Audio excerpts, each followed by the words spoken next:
today we want to help you to peel off the layers of the onion and bring yourself back to that glad person, to that person who again believes in your natural well-being. Because there is a stream of well-being that is flowing to you at such powerful impetus, it is amazing that you manage to let it miss you, ever. The stream is huge. Look at what's taking place here. Do you know how much thought has gone before that equals the manifestation that you are about? Do you know how many billions upon billions upon billions of leading edge creators have stood in similar places where you stand and have allowed their natural preferences to be born, that has summoned life force, that has made your leading edge place even better for you than it was for the generation before you and before that and before that? The energy stream that supports us all, that you have access to, this creative stream, is supposed to feel good to you while you apply it to your creative endeavor. And if it doesn't, it's only because you've practiced some screwy thoughts. So when possible, make a legal U-turn. Today we're going to show you how you can make that U-turn and how to do it gently enough that you don't fling yourself off in the bushes. We want to show you how, rather than trying to make quantum leaps, you just reach for the best feeling thought that you have access to. And sometimes, you know, from that place of very powerful despair, the best feeling thought that you have access to is far from bliss and joy. It's far from peace and contentment and satisfaction. It's even far from frustration. It's down here in the revenge range. So if you were in true despair about something, maybe something has happened that has rendered you feeling utterly powerless. If you were to choose rage on purpose and feel yourself begin to breathe again, would you say you've made a good choice? We would. Most of society would not. Most of society would rather you were depressed. Because when you're powerless and depressed, you slink off and leave everyone alone. You're not a problem to society. But when you start trying to regain your power and you get into that mode of rage or anger, now you're not so nice to be with. But from our point of view, you have made a good decision. The question is, did you do it on purpose? And if you did do it on purpose, can you stop long enough to say, I have deliberately chosen this thought of anger or rage, and I feel better in this thought than I did in my depression and despair and powerlessness. I'm happy for the control I have regained. Because if you can stop and say, I did it on purpose, and I'm happy for the control that I've gained, and I'm going to keep reaching now for a thought that feels even better than this, now you realize there is no place you cannot go.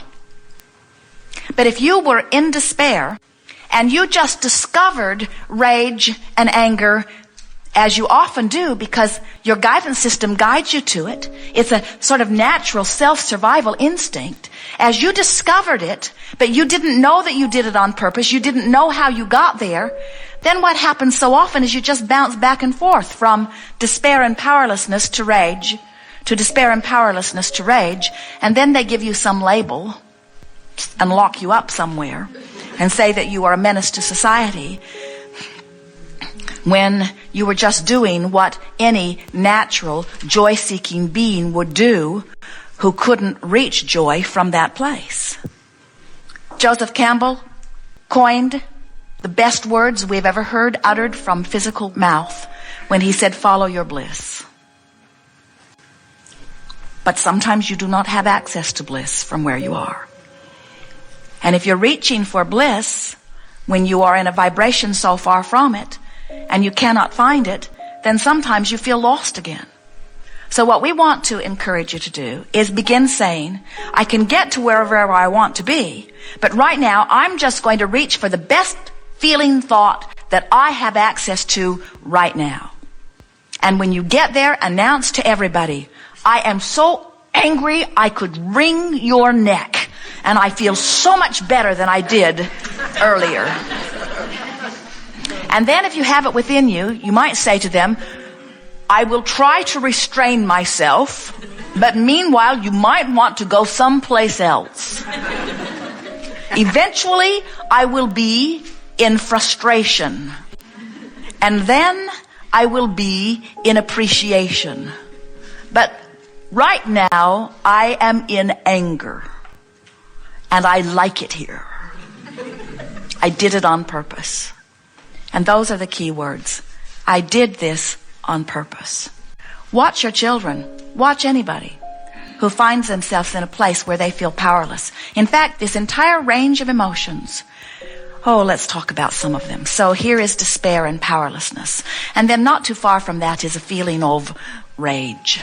And not too far from that is anger, anger, anger, anger. There are lots of degrees of anger. And then you can get into that place that you would call frustration, overwhelmment. Then you could get into pessimism, hopefulness, optimism. Then you could get into appreciation, belief, even those feelings that you call love, even those feelings that you call knowing, into that place that you call empowerment or well-being.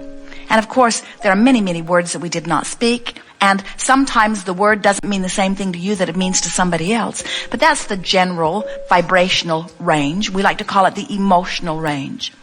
But on the far end of emotion, where you are truly connected to who you really are, there is one word that stands out above all others, and it is the word empowerment. It is the word free. It is the word being in complete alignment with the energy that is you.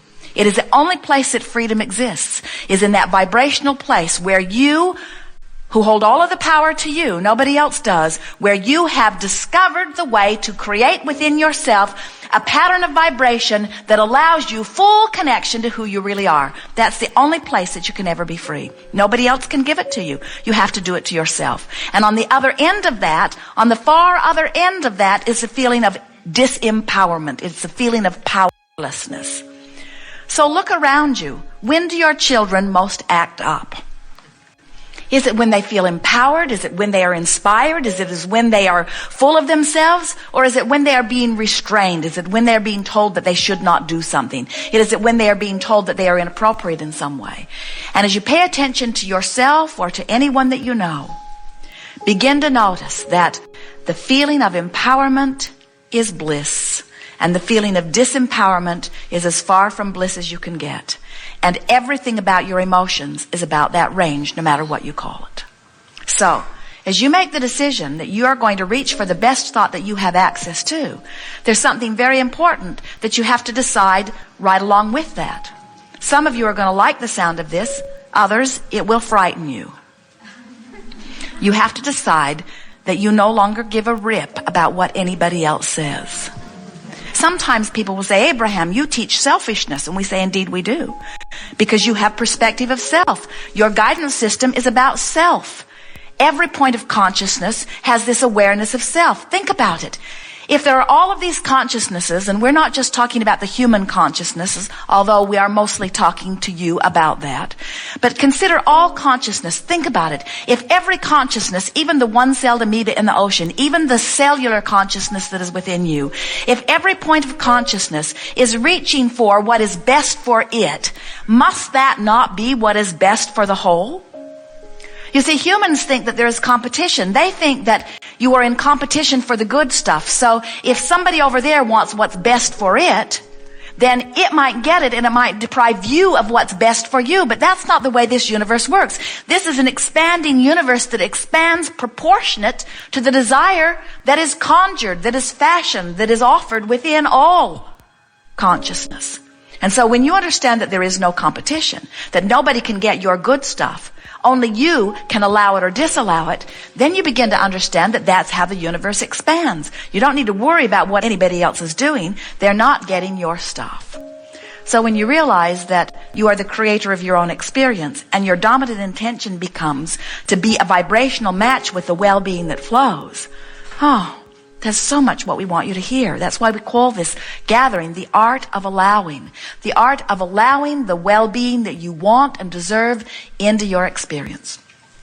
When you don't feel so good, you're not letting it in. The better you feel, the more you are letting it in.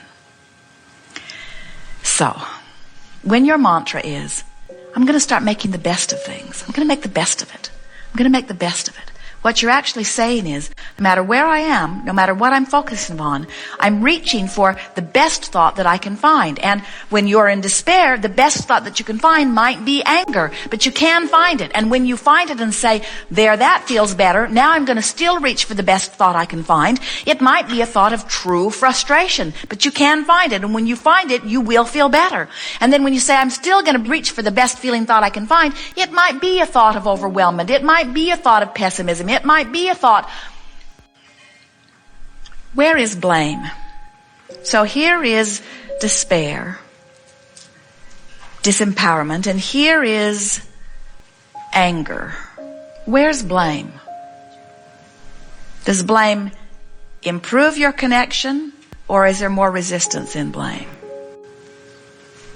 What do you think? So I feel powerless, and now I feel angry.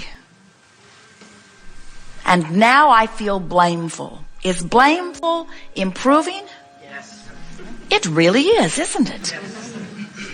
Now I feel guilty. I feel guilty about being blameful, actually. Did I move toward my connection or away from it? You see, you know this stuff. You know the way you feel. You can tell the way you feel.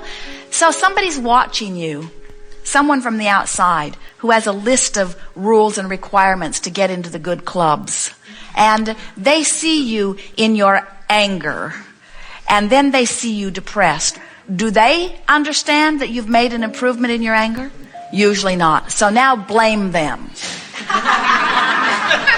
Now what's their response? Now they'll pray for you. In other words, no one outside of you knows that you have made a vibrational improvement. No one knows but you. And so if you're asking someone else to tell you the way to go, you will be lost in the desert, because they'll say, go that way, go that way, go that way, go that way, go that way, go that way. They'll tell you what they've done in their past. They'll tell you what you've done in your past. In other words, you get so scrambled, you're upside down and all around. But when you are paying attention to the way you feel, now you've made this an emotional journey. And when you make it an emotional journey, you can feel which way was an improvement.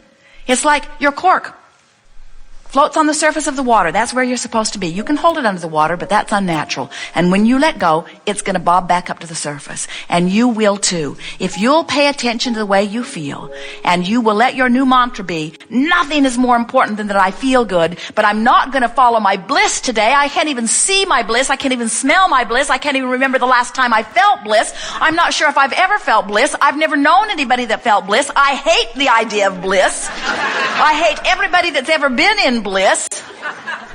I'm perfectly happy here in my rage. And we say, good for you. Just make another statement that says, I'll only be here for a day or two because I know that there is something that feels even better than this. And then keep reaching for it. And try to disregard anybody else's response. And it is our promise to you, within a matter of hours in many cases, certainly within a matter of a few days, you can go on any topic from wherever you are to wherever you want to be. And this is the most important thing you will ever hear anybody say to you. Once you have made the emotional journey, the physical manifestation must follow. It is law. You can't feel as good as you are going to begin feeling without doors opening everywhere, without smiles coming everywhere, without the universe catering to you. People will watch you and say, when were you anointed king of this world? People will say, I cannot believe the good things that happen to you. How is it that all of this wonderful stuff happens to you? And you will humbly say to them, not to me, to all of us. I've just figured out how to stop blocking it. I've practiced beating the drum of praising and appreciating. I'm beating the drum of making the best of things. I'm trying to make the best of everything. And in doing so, I'm achieving vibrational alignment more and more every day with the well-being that we all deserve. And I'm glad that it's showing up in my life. I hope it's not making you jealous, because it's there for you too. Good. Well, we are really done. There isn't anything else that we could ever give you that would be of one bit of value beyond that. That's the whole thing. You're good. You deserve good. Good's flowing to you. Get happy. It will.